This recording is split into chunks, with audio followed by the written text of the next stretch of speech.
Welcome to Free Thoughts. I'm Trevor Burrus. And I'm Aaron Powell. Joining us today is Michael C. Munger, professor of political science at Duke's Sanford School of Public Policy. His new book, a collection of essays, is called Is Capitalism Sustainable? Welcome back to the show, Mike.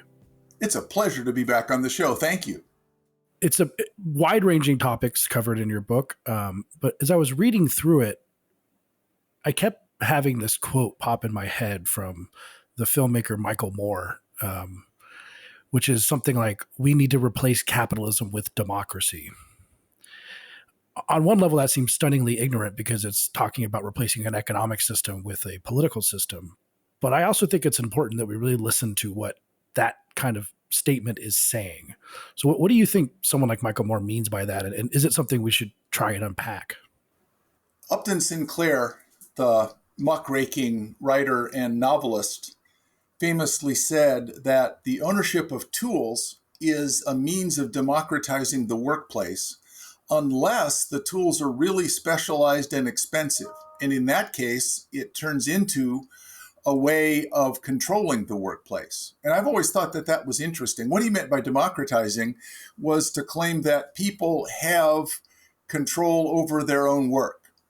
Now, if I work in a factory and the tools are owned by the owner of the factory, I have very little say over how I spend my time. And my alternative is not to work at all. I can't take my tools and go somewhere else. So I believe that Michael Moore actually comes pretty directly from the Upton Sinclair tradition. And that is what he means by democracy, is some way of having more widely shared ownership and control of the means of production. I think that's the most charitable way of reading it, because as you say, otherwise it just seems dumb because one's a political system, one's an economic system. I actually think that he has a point, and that the notion of, and one of the things that I favor, for example, is permissionless innovation in people trying to design their own workplace. So in some ways, I agree with Michael Moore. What is capitalism in this reading? Or is it different? Is it different than free markets? Yes. So in this reading, free markets are the use of prices and voluntary exchanges to direct resources towards higher valued uses. And the idea that unfettered markets produce a kind of discovery process. Prices are signals of the opportunity costs of resources. And the advantage of that morally is that it gives me an incentive to be concerned about other people. So if I go to buy some toilet paper, and I've already got quite a bit, but I look and the toilet paper is pretty cheap, I say, I'm going to fill up my shopping cart. But if the price is high, it says, worry about the person behind you or the person who's walking to the store that you can't see. Leave some for them. So the market system uses prices and voluntary exchange. Capitalism is a system of the allocation of the gains from markets. And the thing about capitalism is that we're always having to explain why it is that the people who shower before work make a lot more money than the people who have to shower after work because they sweat it all day. So the owner of the company, he doesn't sweat at all. Maybe he's a little bit worried about his stock prices, but he's in air-conditioned comfort. So one of the paradoxes is that capitalism seems to take the market system and to pervert it in a way where the people who work don't make money and the people who don't work make all the money. Now, the claim is, the justification for capitalism is that the productivity of capital and the immediate availability of liquidity to mobilize forces of labor is what produces the consumer products that we all depend on. So capitalism is the big distributional consequence of capitalism, is that consumers get a lot of consumer surplus. That is, people would pay much more than they actually are required to pay for water or cell phones, all the things that we buy. So the big argument in favor of capitalism is that consumers benefit. It is true that workers may be harmed, and it does seem like capitalists often, some of them go bankrupt, but the distributional consequences are what people are objecting to. Now that we've distinguished markets from capitalism, how do we situate a lot of the traditional left critiques of, I guess, both within that. So the left looks at capitalism and identifies what it imagines to be problems with distributions running in the wrong direction, or being unequal or unjust, or bosses having too much power, and so on. And they blame those on markets. They say markets are the source of these problems. Are they correct in that? So are the things that they have identified, are they a necessary consequence of markets? I think there's two parts to the answer. I've participated in a number of debates recently about whether capitalism or socialism is the better system. And it seems like many people on the left have some litany of complaints about markets, and then at the end just say, and therefore socialism. But at the risk of parroting my good friend Pete Boettke, you always have to say compared to what? These are two imperfect systems. So for us to say markets have distributional consequences that maybe we are unhappy with, or that seem unfair, that violate some of our sense of justice, I think you have to remind yourself that there is no relationship that is more abjectly unequal than that between the ruler and the ruled.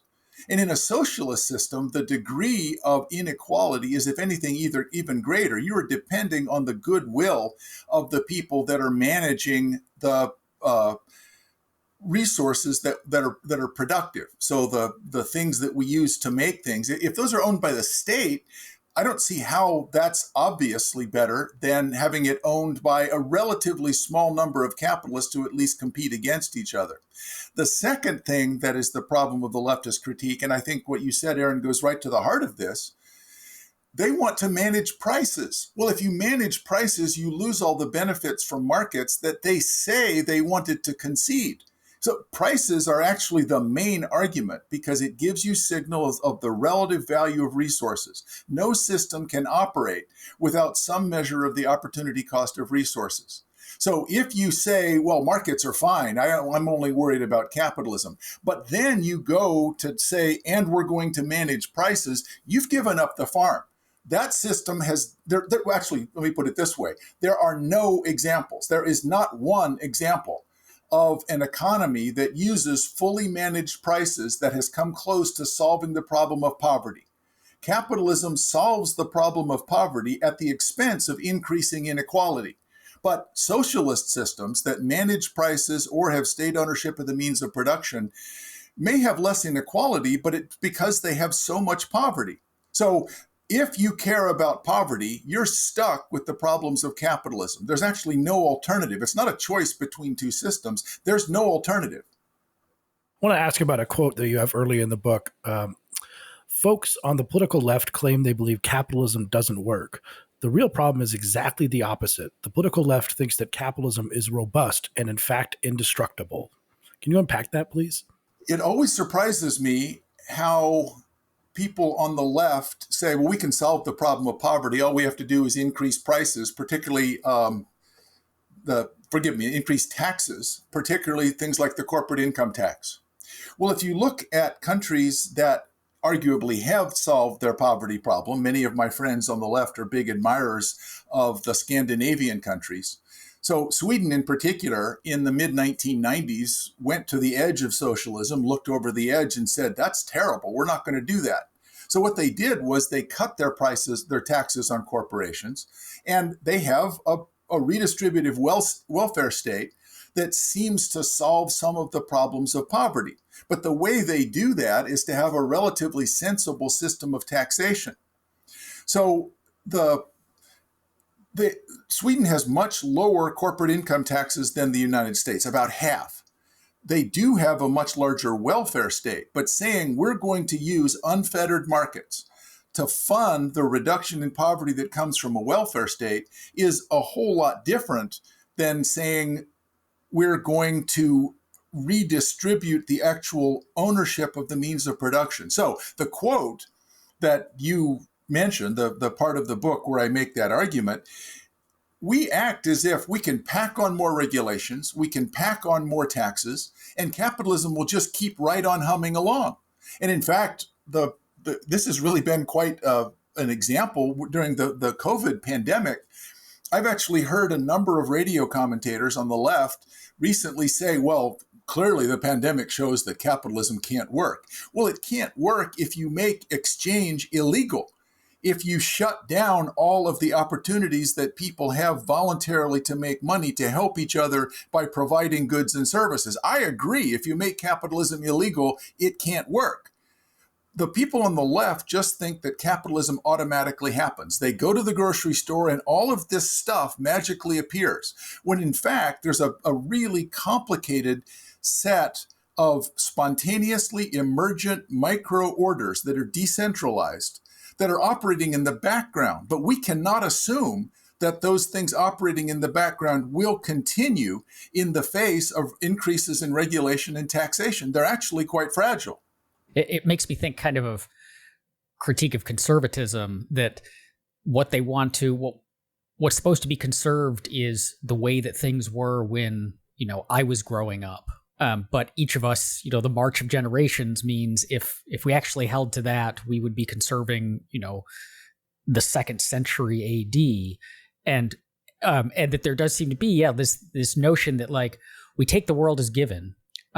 And it's really frustrating because it gets people, I think, especially when the world is really good, and we're recording this in the middle of a pandemic when the economy has crashed and unemployment has skyrocketed. But by and large, our lives in the United States are pretty good. They've gotten substantially better over the last 100 years.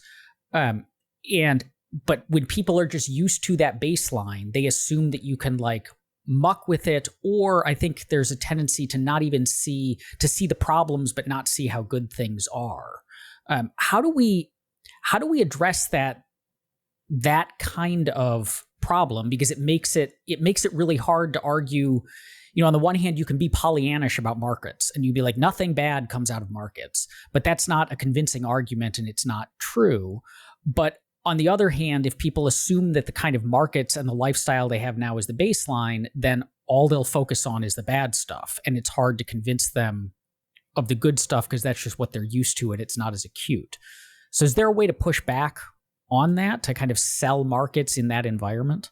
Well, the way that you posed the question is exactly the right way to think of it. And I'm interested in the way you framed it. And that is, there are many conservatives now that are questioning markets.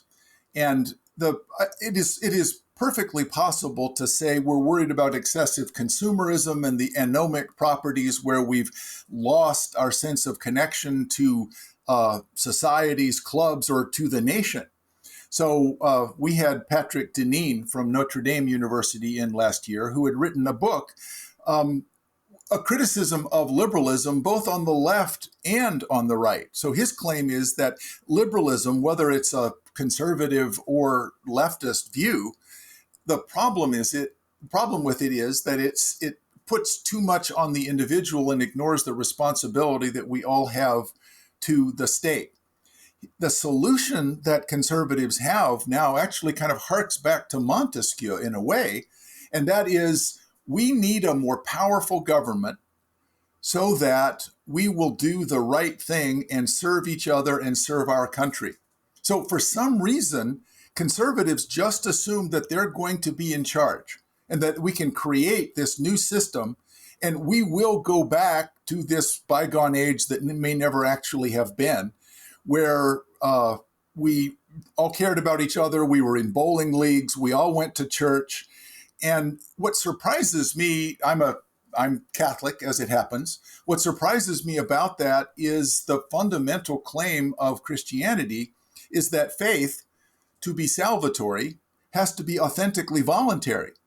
So the idea that we're going to put together a system that forces people, basically a theocracy, which I worry that people on the conservative side are coming close to, the reaction against decentralized, permissionless innovation, where people get to choose the means and the ends of their own life, is endangered at least as much from the right as from the left. So I agree with the point of your question, Aaron. I don't know a very good way to push back on that, because that comes down to basic values and an assessment of the cause and effect relationship that we see in the way that society works, not just markets, but in the way that society works. So I tend to favor decentralized voluntary groups, thinking that people are the best judges of both what they want to accomplish and the means to accomplish it. But there are many people right now on the left and the right that are questioning what until now had been a basic tenet of liberalism. Going back to, we were talking about the price system. One of the things that I thought was interesting during this pandemic time, and you write about this in different ways throughout the book, being properly appreciative, if not surprised by markets and the way they work. There's a part in the book where you talk about, I think they're blue flip-flops for $1.89 that you found somewhere, and pestering your kids saying, isn't it amazing that there are blue flip-flops? But that's one thing that happened in the pandemic, at least in the early months, where suddenly, going to Aaron's question too, you'd taken a grocery store for granted, and you've taken the fact that there's always toilet paper in the grocery store, and there's a meat supply chain that's not going to be interrupted, and there were all these discussions of supply chains, and suddenly people were worried about this. And I was hoping that maybe they would conclude, that markets were pretty good from that. I'm not sure they'll get from that, but we did see this sort of weird disruption in this amazing entity that we take for granted. What I thought was interesting about the response, it went in stages. So in late March, everybody that I knew at Duke was all saying, oh, you want the government now, don't you? There's no libertarians in a pandemic. And then within a month, those same people were complaining about arbitrary and frankly silly state restrictions on things like reciprocity. So the ability to have nurses come from another state without being licensed by North Carolina, or people who worked in various service industries not being able to move around. So I would say that in a pandemic, nobody is anything but a libertarian. Everybody is a libertarian, because what it does is throw into stark relief the difficulties that we normally don't find that inconvenient, because markets are robust enough to work around them. But in a pandemic, when you're facing scarcity, the fact that some of these aren't available and some things aren't available, and you ask why, well, some medical devices weren't available because they were having trouble getting licensing from the FDA. Well, these are ventilators that we know work, but there was a holdup on ventilators. There was a very nice story on NPR, on Planet Money, about the fact that testing kits in the United States were far behind those in other countries. United States and South Korea both had their first COVID-19 case on the first day, January 20th. South Korea immediately licensed and enlisted the aid of private labs, and they started to do contact tracing. It took the United States nearly 2 months of messing around with bureaucracy and not using the immediate mobilizing power of the market to come up with anything like the same kind of quality of testing kits, which were already actually available. So I would say that what I have tried to argue is that in a pandemic, everybody is a libertarian, precisely because you start to see the pinch points that normally we don't worry about because markets can work around them. And you ask, why do we have these regulations in the first place? They never made sense. You chose the title, Is Capitalism Sustainable, for the collection. What do you mean by that? Is it an environmental sense, or can it continue? Why did you choose that title? Well, as you know, people don't get to choose the titles for their book. The publisher always chooses one they think is ambiguous and evocative. But in this case, I did approve. And the reason is that sustainability is kind of a buzzword. It's true. But I became interested, and I actually found myself more and more doing something that I used to accuse people on the left of doing. So, for example, I would say, I don't see how you can be in favor of socialism. It doesn't make any sense. You look at Venezuela, and clearly socialism doesn't work. It's collapsing. And they would say, oh, no, that's not right. Venezuela, that's not real socialism. Well, maybe. But the things that socialism requires, state ownership of the means of production, substantial control over prices, and the management of the availability of consumer goods, those lead to a failed totalitarian state, always. Well, I got to thinking about it, and a capitalist system in a democracy rewards rent seeking at the margin more than it does the honest pursuit of profits. And what I mean by honest pursuit of profits is I have to invest in new products, I have to hire engineers, I have to think of ways to make new things that are better and cheaper. Or I can hire lawyers and lobbyists, which will increase my profits. Well, my stockholders would prefer more profits. They may not care what the source is. So suppose that I'm a manager and I say it is legal but immoral for me to hire lobbyists to get the government to give us subsidies and restrict competition in our industry. And so I'm not going to do it. I'm going to pursue honest profits. Well, there's a competitive market for managers. If I won't do it, they'll find someone who will. That's within the logic of capitalism itself. It's not something outside. Suppose that those stockholders don't do that. Some corporate raider looks from outside and sees that my stock price is 10 or 15% lower than it would be if we pursued the legal but immoral course of securing rents, such as subsidies and protection from competition. So the corporate raider can go to a bank and borrow money against the increment to the stock price that will result from the pursuit of lobbying.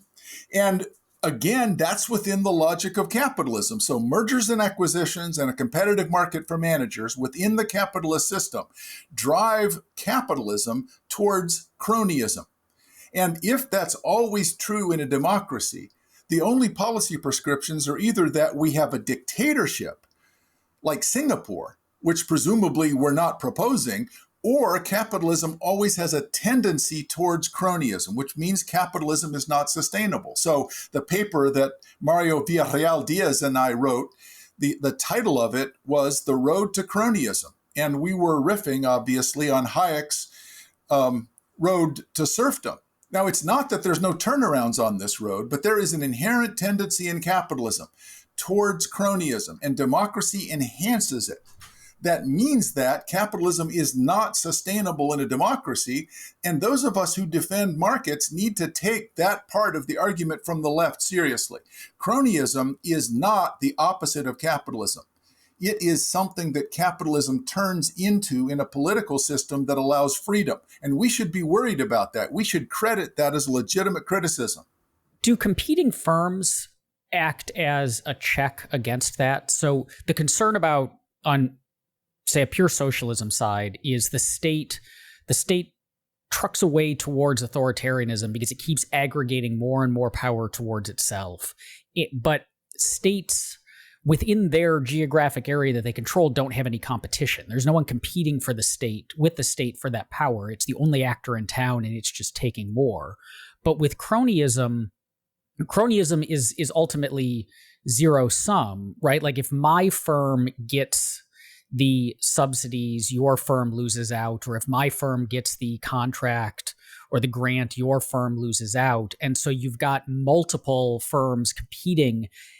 And does that competition make it harder for the cronyism to kind of grow past a certain level? Because the bigger it gets, the more people will be competing for the pie and kind of trying to knock each other down. In some industries, competition does control this pursuit of profits. But there's two things that I think are important to remember. One is that the state is not a passive bystander in this process. The state is actively soliciting rent-seeking proposals, and it may be at the industry level. So if you look at the structure of the American agriculture industry now, it is dominated by a relatively small number of large corporations, all of which benefit from the fact that we give enormous subsidies to agriculture. The sugar industry has only at the level of growing, has a very small number of firms that get enormous subsidies. So I would say that there is a life cycle where early stages of an industry, the competition that you're talking about is enough to discipline firms. But as the industry matures, their opportunities for increasing return by more investment in the pursuit of honest profits decline. So in the book, there's a graph. It's a simple graph so that you have the first dollar return to lobbying, and you have declining returns from the pursuit of honest profits. So, for example, Microsoft for decades didn't have a single lobbyist.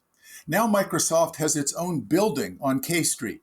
At some point, you pass the point in the life cycle of the industry where competition there's enough gains in competition that the winners, that the hard workers still say we're better off without the state. Because once you embrace the state, it's hard to let go. People recognize that. But at some point, at least one of the firms says, we're not doing that well. If we hire lobbyists, if we invest in the pursuit of patents that actually have no real content, but that will allow us to extend the unique position we have as producers of this product, then we can, for 5 years, for 6 years, sustain ourselves as being profitable. We can prop up our stock price. So it seems to me that in addition to competition, you're right, competition is enough. We would also need a dynamic system where permissionless innovation encourages the creation of new products. And so if you look in the last 20 years, the places where there's not cronyism is the places where innovation has taken place about new forms of communication, social media. And so, or Uber. Uber doesn't have very good relations with the state because they're new. Uber doesn't have that many competitors. But Uber is still at the point where they're better off investing in better service and lower price than they are in seeking help from the government. That may change pretty soon. And so as long as you have new firms producing new products in a dynamic economy, that will provide enough competition to prevent this turn towards cronyism. But all industries, I'm going to claim all industries eventually mature to the point where the first dollar return to lobbying exceeds the marginal declining return to the investment in producing better products. And at that point, they become cronyist. You discuss, of course, throughout the book, profits in different ways, which is a bad word for people.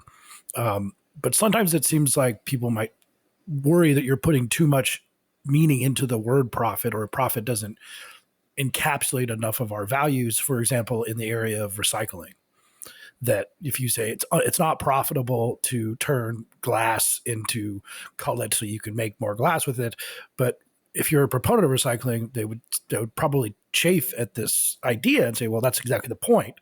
Like, saving the earth may not be profitable. So is that an overuse of the concept of profit when it comes to something like recycling and environmental concerns? Well, let's recall that in a properly functioning market system, the reason why we want prices as the consequence of a discovery process is that prices reflect the opportunity cost of resources. Now, the argument for environmentalists is that because there are externalities, prices do not reflect the full opportunity cost of resources, and the state should intervene, either imposing corrective taxes or regulating in some way. Now, profits are the result of me engaging. I go out and I sign contracts, voluntary contracts, with a number of input suppliers. And the input suppliers all are happy to sell me their product because they're voluntary exchanges. So I pay money out. And then I go in and then I sell it in output markets to consumers. And the consumers are happy to buy the product. And they're paying a price less than it costs me to produce it. So I'm making my input suppliers happy because I'm paying them more than the value of the resource I'm buying. And consumers are happy to purchase it from me because they value the iPhone that I'm selling less than it cost me to make it. If I have money left over, that's called profits. And profits are the reward for me making all of those input suppliers wealthy and making all those consumers happy. Now, if you just look at the amount of profits that an industry is making, that's pretty misleading because it's hard for us to measure the producer surplus of inputs or the consumer surplus of buyers. A lot of people are made happy from buying these products. Now, for recycling, the problem is that prices may not work, particularly when it comes to valuing the amount of space or damage that we're taking up in landfills. And so I actually was really interested when I first started to go down this rabbit hole. I would interview people. Well, how expensive would recycling have to be for it not to be worthwhile? And I actually got one very earnest young woman in a small town in New England who was the public relations officer of the town. And she says, oh, it doesn't matter how much recycling costs. Recycling is always cheaper. Well, gosh, ma'am, that's hard for me to understand. Because, in fact, what you're saying is that I have a way of testing whether something is a resource or not. So I hold something in my hands, and you don't know what it is, but we want to figure out with 20 questions whether it's a resource. And you say, will someone pay you for that? Well, if someone will pay me for that, it means that someone else has a value greater than zero for it. If that's not true, it's not a resource, it's garbage. So that's step one. If it's garbage, now we have to face the question of what is the cheapest way to dispose of it, given that we recognize we want to take into account the costs of damage to the environment. So oil, used motor oil. If I pour used motor oil on the yard, that does damage to the environment that I'm not paying for. If I take some glass and grind it up and mix it with asphalt or with the sand that's in my yard, that doesn't do any harm to the environment. The externality of disposing, for example, of glass is very low. So there was a mythology that the United States was running out of landfill space, and it actually was the result of the Islip garbage barge, where they couldn't find a place to put this garbage. But the studies of that said we have fewer and fewer landfills in the United States. That's right. We were closing a bunch of landfills that weren't safe. However, the landfills that we were building were 10 or 100 times as large, and they were protected by a rubber barrier at the bottom and an impermeable layer at the top. They were capable of, we actually have more landfill space now than we had in 1970. Let me say that again. We have more free landfill space now than we had in 1970. There is no shortage of landfill space in the United States. So where comes the cost that people are imagining that markets are not capturing when it comes to recycling?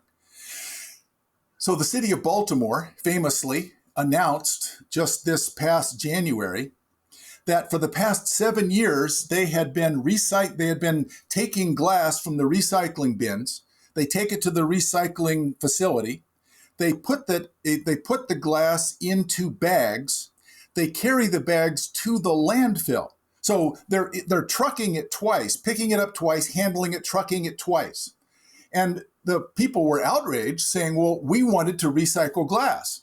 And Baltimore said two things. First of all, it's too expensive to recycle glass. Now, what does that tell you? It means that this is not a resource. People will not pay you for the glass. It is garbage. Second, it is cheaper to put it in the landfill than it is to find other uses for it. So the difficulty that I have with people who think there's a moral imperative for recycling are losing sight of the fact that the justification for recycling is to reduce the damage to the environment. Baltimore was increasing the damage, as he said, his voice rising with indignation, increasing the damage to the environment for the sake of satisfying the moral imperative of recycling. And when asked about this, the Baltimore official said, yes, that's right, but it's good for people to get into the habit of recycling, and therefore it was justified. So the argument for recycling ties into, to go back to the title of your book, the sustainability question. And one of the broader critiques of capitalism that I think is pretty common is that it's unsustainable in that we have a capitalist class that owns these businesses, and they make their living and grow their wealth by getting us to buy more and more stuff. So if I'm being a bad participant in a capitalist economy if at some point I say I'm satisfied and I don't need anything more. And so, Apple every year has to try to convince me that I should upgrade my iPhone. I should buy more. So we've got that drive, and we've got like the cultural pressure, we've got advertising and so on. But that is divorced from both what we actually need. So there's the, we're being encouraged to buy things that we don't need, that aren't actually making us happy, putting us into debt and so on. But there's also the sustainability prong of it, which is we can't keep growing forever. There's a finite number of iPhones that can be manufactured out of the available resources in the world. And so if Apple has perfect success of always convincing us to buy the next iPhone, eventually the world is going to run out of resources and capitalism will have to collapse. Is there any truth to that? Like, should we be at all worried about the relentless march of growth and buying more, given that we live in a world where, resources are finite, and as you've just said, if recycling doesn't pay, then that glass is not going, even at high cost, back into the pool? The interesting thing about that argument, which I do often hear, is that we should actually invert it. The solution to that problem is capitalism. And the reason is, if we start to run out of something, the price goes up. And you saw this happening with whales and whale oil in the 19th century. So there was a shortage of whales because of gross overfishing. And you could say capitalism was causing that, but it also provided the solution in the sense that once whale oil prices started to go up to reflect the increasing scarcity of the irresponsible overfishing of whales, people started looking for alternatives. People cut back on the use. And so they started looking at this stuff that was seeping out of the ground in Pennsylvania. All of the early oil fields were in Pennsylvania. Petroleum fields were in Pennsylvania. So if you have scarcity, if you start to run out of something, the price goes up. If the price goes up, three things happen. Consumers buy less, producers make more, and entrepreneurs find substitutes. So far from being a contradiction in capitalism, price is the only conceivable answer to the very legitimate problem that you just raised. So we have way too much stuff. We have way too many cars parked. What do we see? We find that, and this I'm now talking from my previous book, Tomorrow 3.0, about the sharing economy, we're seeing permissionless innovation and apps resulting in the commodification of excess capacity. We have plenty of stuff. We just need to be better at sharing it. And the sharing economy allows us to share it and to make money. If I have a car in a few minutes and you need a ride, we can take an Uber. If I have an apartment, my son lived in New York. He was getting a PhD at NYU. He went to Berlin to study for a while. He rented out his apartment in New York City for more than he was paying for his apartment in Berlin. So the commodification of excess capacity is the capitalist response to the fact that we have too much stuff. And having too much stuff, if prices are allowed to do their work, prices will go up and three things will happen. Consumers will buy less, producers will make more, and entrepreneurs will create substitutes, which means we can never run out of anything. So the Julian Simon bet, the famous bet that he made with Paul Ehrlich, said we can never run out of anything, and allowed Paul Ehrlich to choose the things he thought we were going to run out of. Not only do we not run out of them, the prices of all those things actually fell. So that's even harder. So it wasn't Julian Simon was saying more than we won't run out of stuff. That's true. In a capitalist economy, you can never run out of anything. In a capitalist economy, you can never run out of anything as long as the price system is functioning well. But what actually happened was, in the case of the Simon Ehrlich bet, prices actually went down because producers made a whole lot more of the stuff. So this is actually something I feel pretty strongly about, because, Aaron, I do often hear this objection. Capitalism is the only hope. The government cannot solve this problem because it is not willing to do the things. Suppose you think the environment's a problem. We have a problem with global warming. What should we do? We should immediately impose a large carbon tax. We don't have the political will to do that. So the prices are not going up. People are not using less oil and carbon-based fuels. Producers are making as much as they want, and entrepreneurs have no reason to invest in green energy because the government refuses to do what the capitalist system would do if this were a price. So we cannot rely on the state doing what capitalism is capable of doing if we start to run out of something. So this is something I feel very passionately about. Capitalism is the only conceivable solution. We have to get prices right. Is that it was one thing example that struck me, and now I maybe get some of the facts wrong. So if I'm wrong about this, imagine a hypothetical situation. But in the late '80s, I believe there was a huge craze for a fish called orange Ruffy, which was I remember specifically because I was a kind of picky kid eater, and it was the first fish I liked, and everyone was eating orange Ruffy, and there was and eventually they discovered that, unbeknownst to them, they had fished down the orange Ruffy population, who reaches sexual maturity after like 100 years, and so there was this big problem of sort of destroying this population, and somehow, which again the story I'm not getting straight, but it could have been possible that the profit-seeking corporation could have pursued this orange Ruffy until it just disappeared and it was just gone. And then that resource would be gone via the capitalist system. But it seems at least possible on that level. I used a weasel word. I said if the price system can operate. The problem is that for pelagic fish like the orange Ruffy, or open ranges like the tragedy of the commons, the problem with the tragedy of the commons is shared ownership, collective ownership, which is exactly what socialism wants to impose. Capitalism, it's true, does require exclusive private ownership. But this is a problem that we can solve, Trevor. And the reason is that we now can do genetic engineering. Remember, why was it that cattle on the range in the West had brands? Fences were too expensive, and so they roamed all around. So we put a brand on the cow, and then we had a cooperative agreement. Everybody would return the cow that had a brand on it to the owner. Well, if we had genetic markers for certain types of orange Ruffy, and we had a way of tracing orange Ruffy genetically so that only the people who owned the orange Ruffy would be able to sell them, then you couldn't have pirates coming in and taking them. The problem that we had was there was no individual ownership of the places where you could find orange Ruffy. The result was that people would come in and take as much as they could. So it's the standard difficulty with open ranges or with the tragedy of the commons. It's true capitalism can't solve that problem. That's a state failure. The state failure is the inability to assign and defend property rights. If you have private property rights, and that's the extension to my claim that I would make. If you have well-defined private property rights, we can never run out of anything. We can run out of things where the states, nations, fail to define private property rights, but that's a government failure, not a market failure.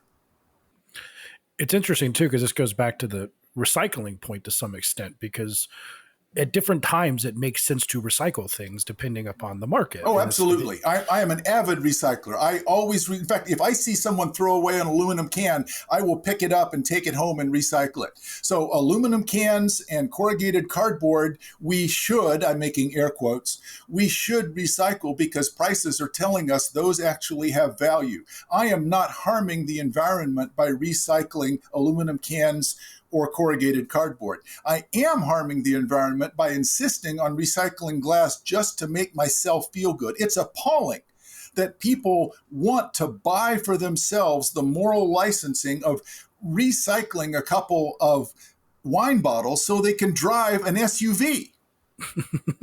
But it's also, I remember we were talking about the Julian Simon example.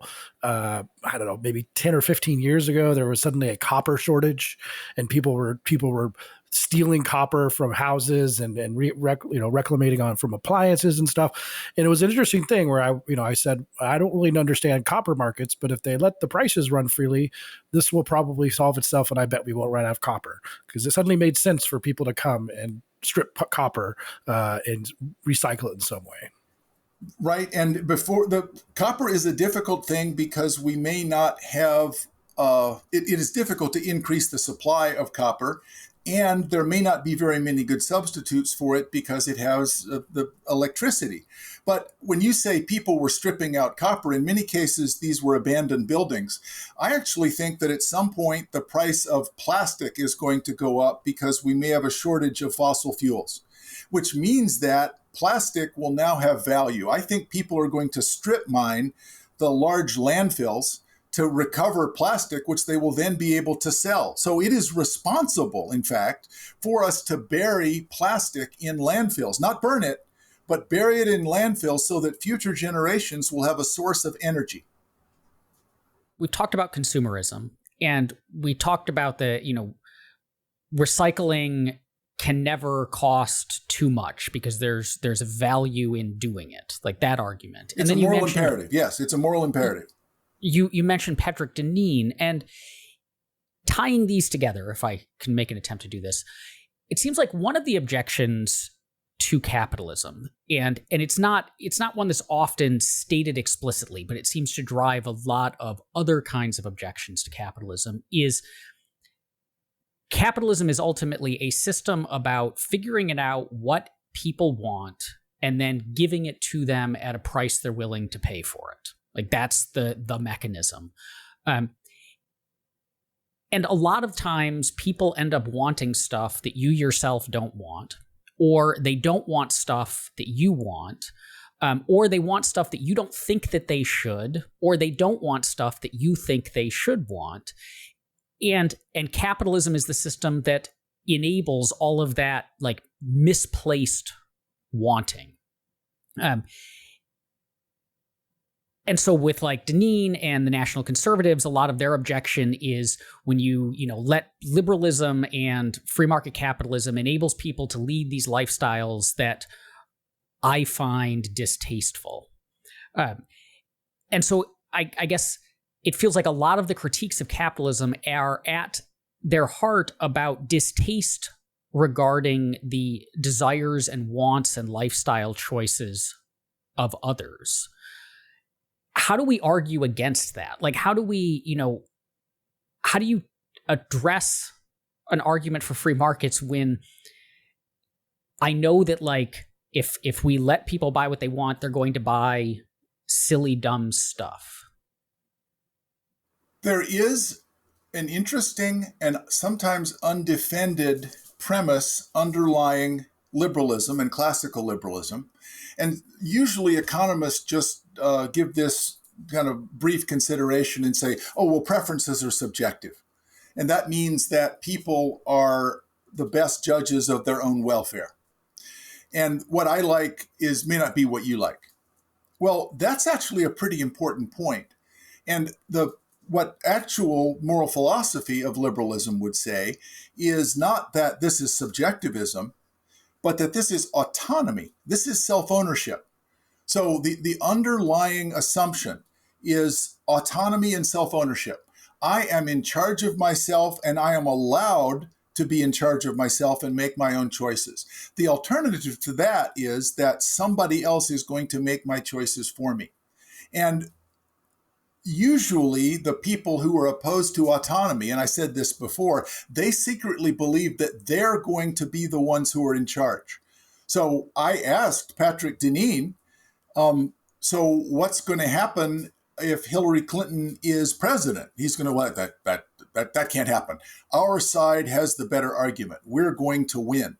If you put all the power to make choices for consumers in the hand of one person or a group, the competition to be that one person or that group is going to consume so many of the resources of the society through rent seeking. You have created an artificial position where I get to decide for everyone. Now, all of us, maybe not Trevor, but all the rest of us secretly believe we should be in charge and that we should get to choose for everyone else. But most of us, since we're more than 14 years old, recognize that position is unlikely to be offered to us. And so we choose the second best position, which is, since I'm not going to be in charge, I'm going to say that no one is in charge, and we're going to have a presumption in favor of autonomy.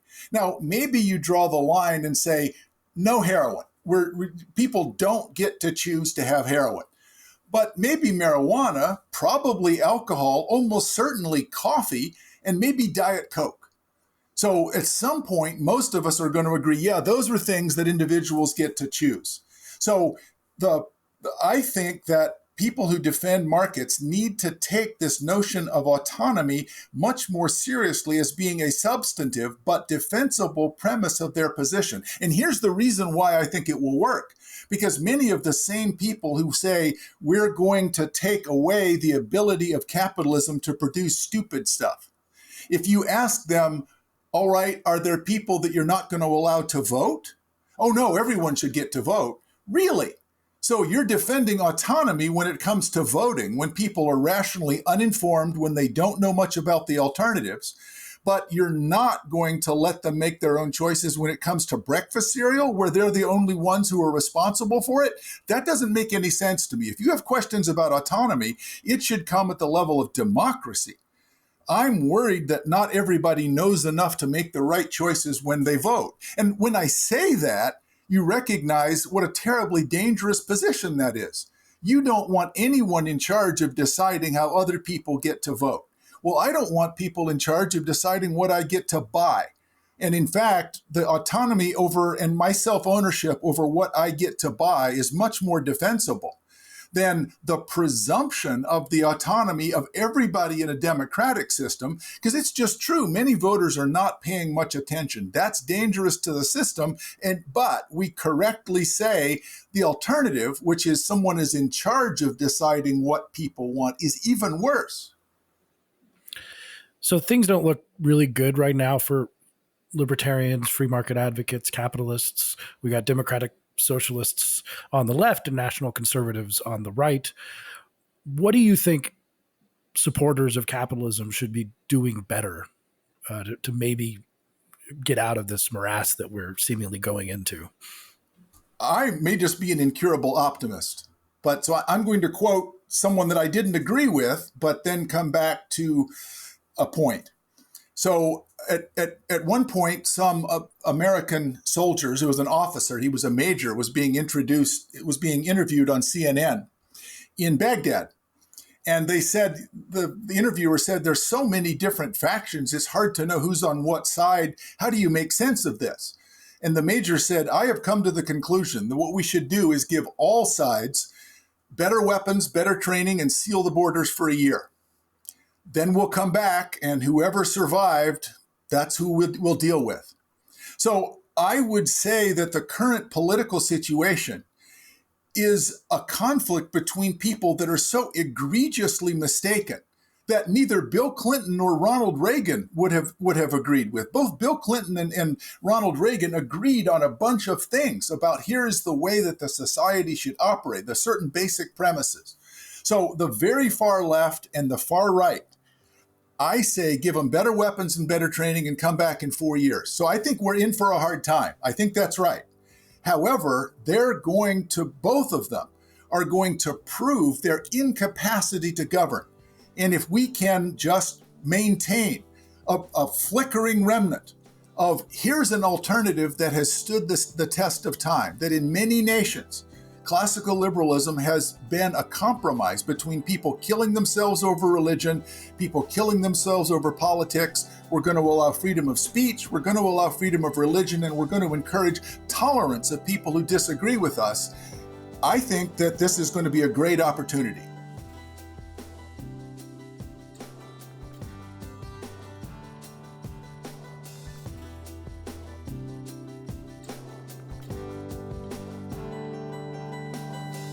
Thank you for listening. If you enjoy Free Thoughts, make sure to rate and review us in Apple Podcasts or in your favorite podcast app.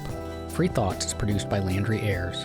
If you'd like to learn more about libertarianism, visit us on the web at www.libertarianism.org.